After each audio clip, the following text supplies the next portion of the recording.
Hello friends, কেমন আছো তোমরা সবাই? আমরা তো আলহামদুলিল্লাহ অনেক ভালো আছি। চলো আজকে তোমাদেরকে একটু গ্রামে নিয়ে যাই, যেহেতু আমরাও গ্রামে এসেছি আর গ্রামের ছোট ছোট স্মৃতিগুলো তোমাদের সঙ্গে একটু শেয়ার করি।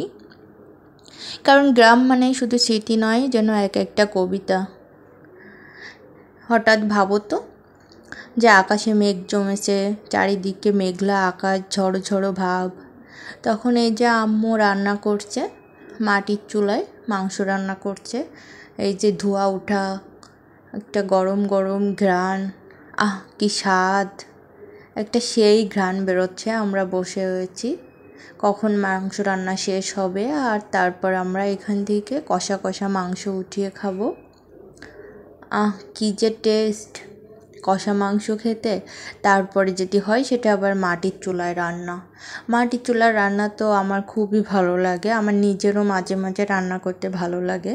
বিশেষ করে মাটির চুলার মাংস রান্নাটা খুব টেস্ট হয়।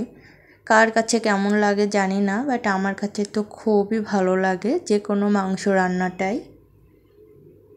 তোমাদের কার কার এরকম মাটির চুলায় রান্না করতে ভালো লাগে অবশ্যই কিন্তু কমেন্টস করে জানাবে। তো এই তো আম্মুর মাংস রান্না প্রায় অর্ধেক হয়ে গিয়েছে, শেষের দিকে। এখন আমরা বলছিলাম যে দাও আমাদের কষা মাংস উঠিয়ে দাও, আমরা কষা কষা মাংস খাবো, ঝাল ঝাল কষা কষা।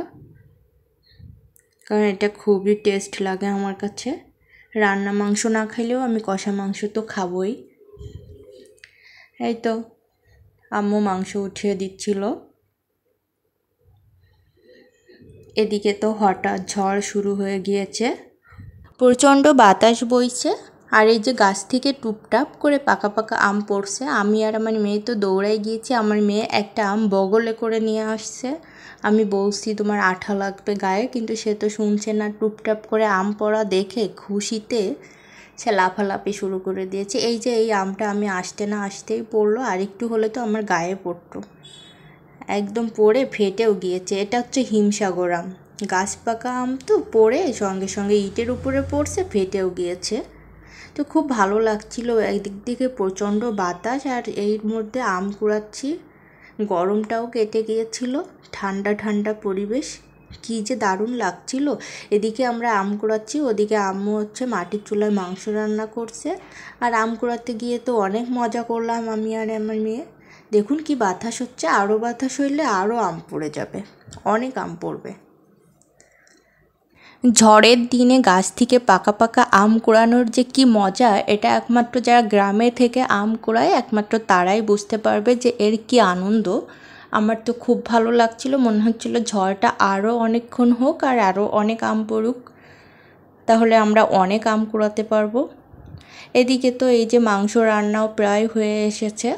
এই মাংসটা হচ্ছে আটার রুটি দিয়ে খাওয়া হবে। তো আমি বলছিলাম যে আমি আগেই একটু ভাত দিয়ে টেস্ট করে দেখি কেমন হয়েছে, বলতে বলতেই আমি ভাত নিয়ে বসে গিয়েছি। তো অনেক মজা লাগছিল, আর আজকের পুরো দিনটাই খুব ভালো গেল আলহামদুলিল্লাহ। আজকে এ পর্যন্তই। আমার ভিডিওটা ভালো লাগলে লাইক কমেন্ট শেয়ার করে পাশে থাকবেন।